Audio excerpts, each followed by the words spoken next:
හරි යාළුවනේ ඉතින් ඔයගොල්ලෝ හැමෝටම සුබ දවසක් කියලා පිළිගන්නවා.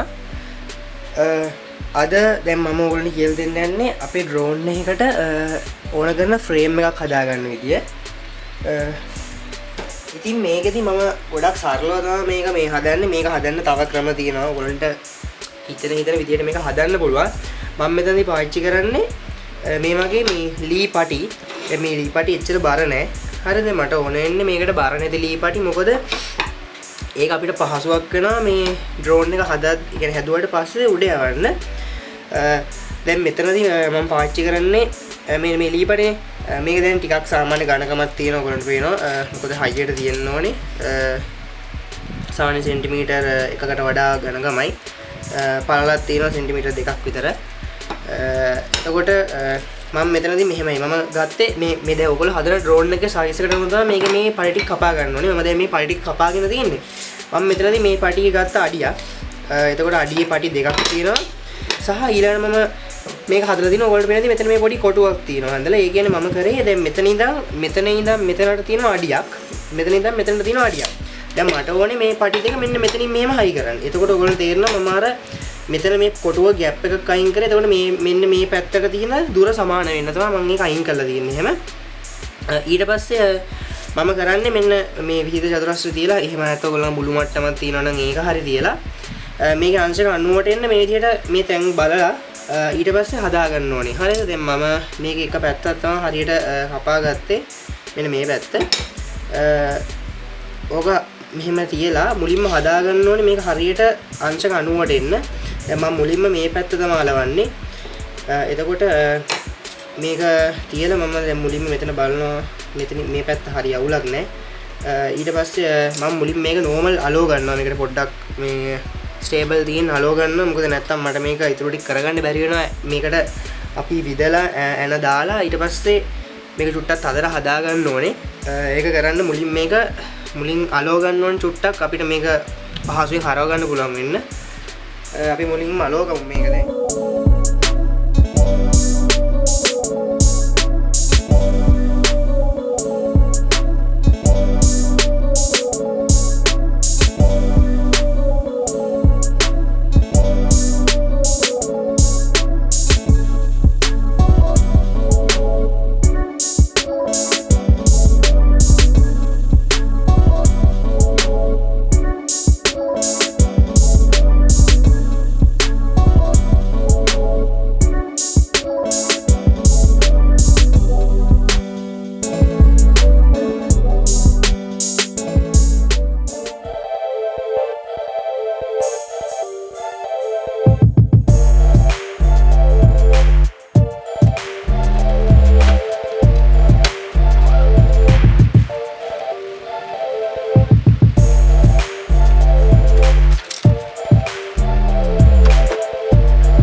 මේ වගේ තා පොඩි බෝඩ් කෑල්ලක් මේකට අලෝ ගත්තා. මොකද මේ හතරම එක ගානට තියෙන නිසා මේ අපේ ෆ්ලයිට් කන්ට්‍රෝලර්ස් ඊට පස්සේ ESC ඒ ටික මේක උඩ හයි කරන්න තමයි මේක අලෝ ගත්තේ. ඊට පස්සේ මම මේ වගේ පොඩි ඇන හතරක් අරගෙන මේකේ මේ වටේට හයි කරනවා. මොකද මේක හයියට තියෙන නිසා මම මුලින්ම හයි ගන්නේ මේක අර අපි මුලින්ම අලෝ ගත්ත කැලේ. ඒ කියන්නේ මෙන්න මේකටයි තියලා මම මෙතනින් ඇන දෙකක් දානවා. එතකොට අපිට මේක ෆ්‍රේම් එක තව ටිකක් හයියට තියාගන්න පුළුවන්.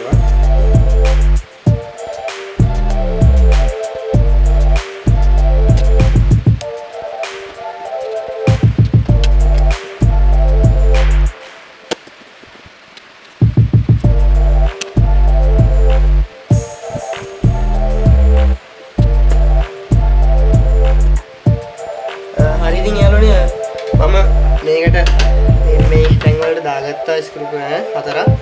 ඉතින් දැන් අපේ ෆ්‍රේම් එකේ වැඩි ඉවරයි. මොකද මේක දැන් හොඳ හයියට තියෙනවා.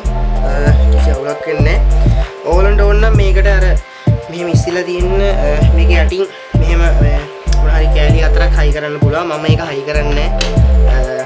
අවශ්‍ය වුණොත් හයි කරනවා මෙහෙම චුට්ටක් උඩට තියෙන ෆ්‍රේම් එක. එහෙම අවශ්‍ය නම් මෙතනින් එහෙම කෑලි 4ක් හයි කරන්න පුළුවන්. එතකොට අර කඩෙන් ගන්නයක් වගේම තියෙනවා. ඊට පස්සේ මේ තැන් වලට